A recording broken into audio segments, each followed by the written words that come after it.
Olá pessoal, bem-vindos ao Tendo a Pensar e a essa série aqui do Xadrez em Xeque. Hoje a gente vai no terceiro episódio falar de história também e de outros conceitos que podem servir também para você que vai fazer vestibular ou Enem. Enquanto a gente joga xadrez, a gente vai trazer um pouco da história de um jogador, um pouco da história que vai cair no vestibular ou no Enem, e usar até o xadrez, que é esse o objetivo também, é por isso que a gente colocou o xadrez dentro dessa playlist, para a gente usar o raciocínio lógico. Claro que vai ser difícil para mim fazer tudo isso ao mesmo tempo, porque eu vou escolher um adversário, enquanto eu escolho o adversário no Lichess, é uma das plataformas, tem o chess.com, tem outras, vai cair um adversário aqui de 10 minutos, uma partida rápida, e eu também vou falar um pouco de um sujeito chamado Ninzovich. Então tudo isso se mistura, é uma história que envolve xadrez, envolve pensamento crítico, porque o Ninzovich foi um dos grandes pensadores críticos, apesar dele não ter sido nunca campeão de xadrez, nunca foi o primeiro colocado no mundo. Tem um livro muito bom dele chamado Meu Sistema, eu vou depois gravar um vídeo, acho que aparece o tabuleiro aqui atrás, mas é interessante a gente ver a história pela perspectiva de uma pessoa, talvez, ou pela perspectiva não de quem esteja no poder ou quem estava no poder. No caso, 1886 era um czar, depois em 1917 foi o Lenin na Revolução Russa, e a gente vai falar aqui de um cara que atravessou tudo isso jogando xadrez, Ninzovich, criando grandes pensamentos a respeito do xadrez, reconhecendo suas próprias limitações, tentando pensar num jogo que é o xadrez, em que ele é fechado, é um sistema fechado de jogo. Se você quer acompanhar a série, você gosta de xadrez, tem outros grandes enxadristas brasileiros, campeões em que eu sigo, que são Crícoro, Suppi, o Rafael Chess é um grande cara, ele fala uma coisa que é o seguinte: peão passado tem alma, peão passado tem alma. E peão passado tem alma é uma frase do Ninzovich, se eu não estou errado. É uma frase do Ninzovich. E a gente vai escolher logo aqui uma partida de 10, antes que eu fique perdendo tempo falando, para que vocês acompanhem. Acho que está tudo certo aí. Eu sou o de baixo, caí com as brancas, e eu vou começar o jogo com E4.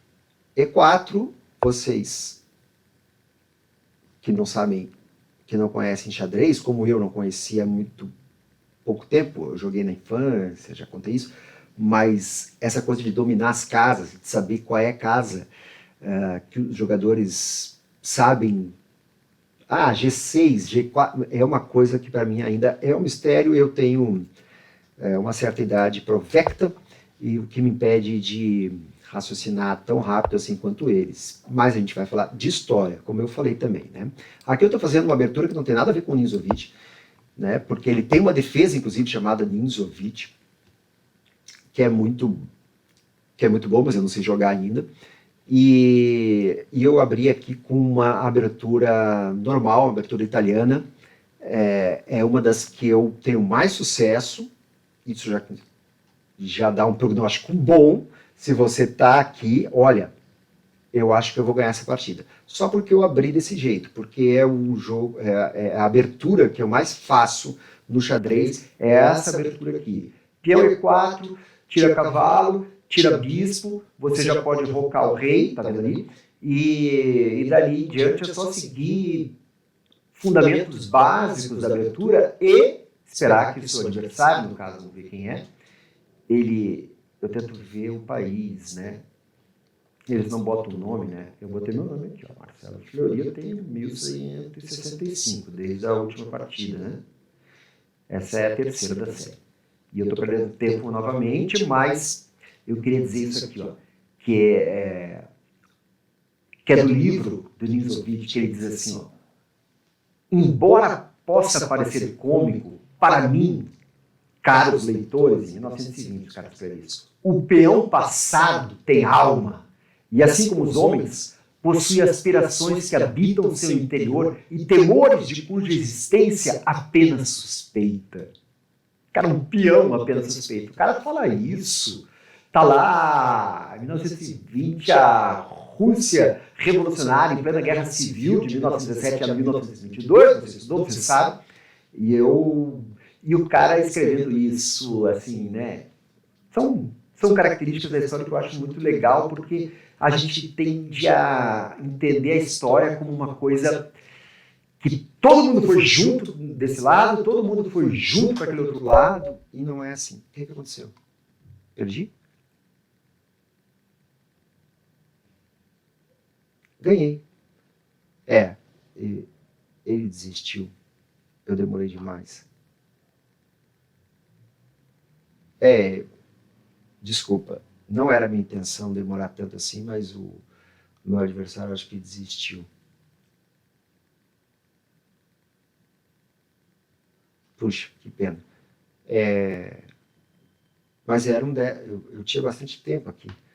Bom, ele desistiu, já que ele desistiu, eu vou aproveitar aqui para fazer uma coisa diferente então. Vamos voltar para cá. O objetivo aqui é mesclar algumas coisas. Ele não teve paciência, não quis me esperar, então tudo bem. Explicar assim, sobre a Revolução Russa, a gente vai tratar disso mais a fundo em outros episódios, principalmente para quem estuda, para quem está fazendo o Enem, para quem vai fazer vestibular ou fazer alguma prova, ou quem está no ensino médio, nono ano do ensino médio, nono ano do ensino fundamental, ensino médio. O século XX é muito importante. Os outros séculos também são bastante importantes, claro, mas o século XX, ele foi um século que, segundo, eu tenho aqui o livro, não está aqui.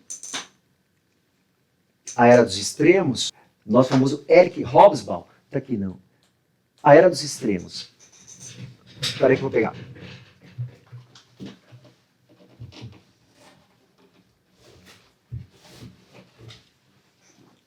Segundo esse livro aqui, A Era dos Extremos, de Eric Hobsbawm, foi um século muito curto. Um século curtíssimo, porque ele considera que se dá desde 1914 até 1991. Isso está na capa, inclusive. Ou seja, 1914, ele acha, não é que ele acha, né? Ele diz que foi um século curto, porque 1914 foi o início da Primeira Guerra Mundial, 1991 acabou com a União Soviética e a Guerra Fria também teria terminado ali, né? Porque ele vem é muito importante ler, porque ele vem de uma sequência de livros da Era do Capital, da Era dos Impérios,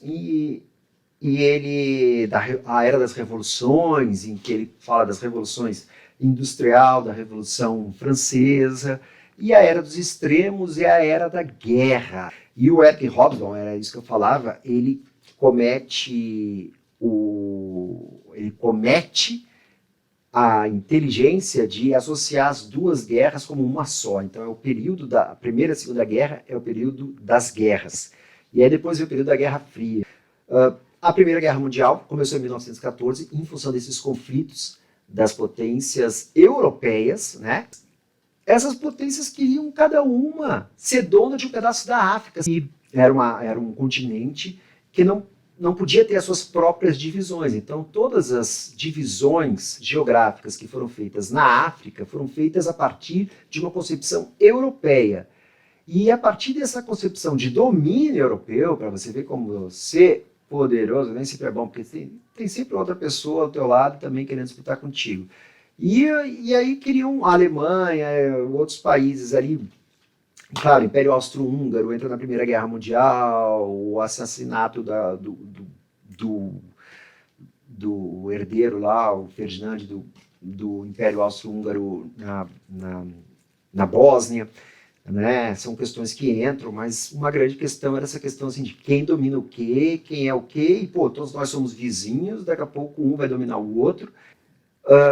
Aí a Primeira Guerra eclodiu, em função desse desentendimento entre as grandes potências europeias, que achavam que dominavam o mundo, e de fato dominavam no sentido econômico, mas, porque no Oriente, o Oriente tem uma história riquíssima, a China, o Japão, tinham conflitos, mas desde o século XIX, quando a Grã-Bretanha, né, o Reino Unido, a Inglaterra, Começou a Revolução Industrial na era dos impérios, segundo Eric Hobsbawm, e não só segundo ele, né, claro, segundo várias outras fontes,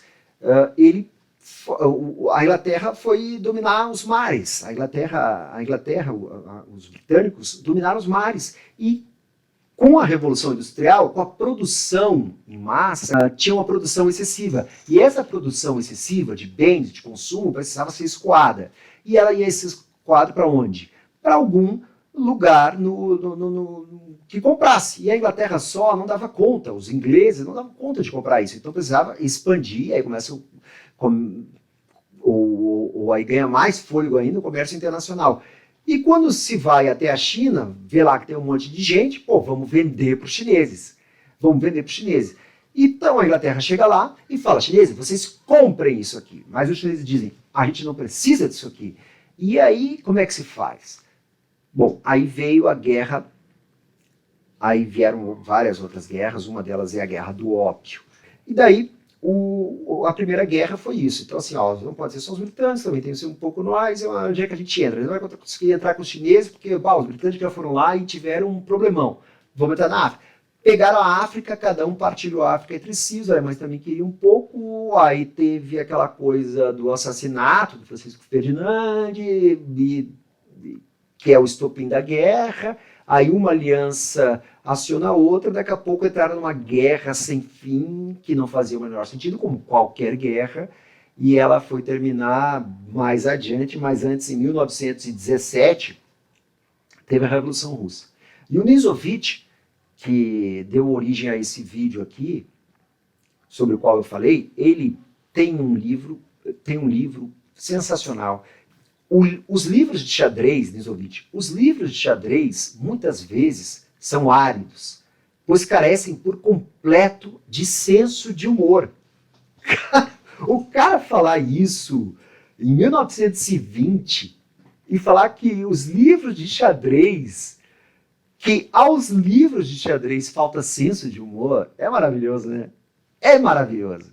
Porque falta senso de humor em tudo do mundo, né? Em tudo. Cara, na política, né? Tudo que pode ser usado como humor já falta. Aí um xadrez, que é uma coisa fechada em si mesmo, ele diz que falta senso de humor, então ele deve ser um grande humorista. Devia ser um grande humorista, porque tu enxergar humor no xadrez, que existe e que essas grandes referências que eu já falei, que vão ficar citadas aqui no vídeo, eles trazem. Seguramente seus autores pensam que o tom humorístico retiraria valor do conteúdo, que pode resultar menos pedagógico nesse caso. Essa concepção me parece totalmente errônea, uma vez que com humor pode-se sublinhar a maior das verdades. Confesso, por exemplo, que creio nas verdades da vida cotidiana, de onde me agrada utilizar os fatos para, comparativamente, esclarecer algumas facetas complicadas do xadrez. Dito isso, encerramos por aqui e até a próxima. Obrigado.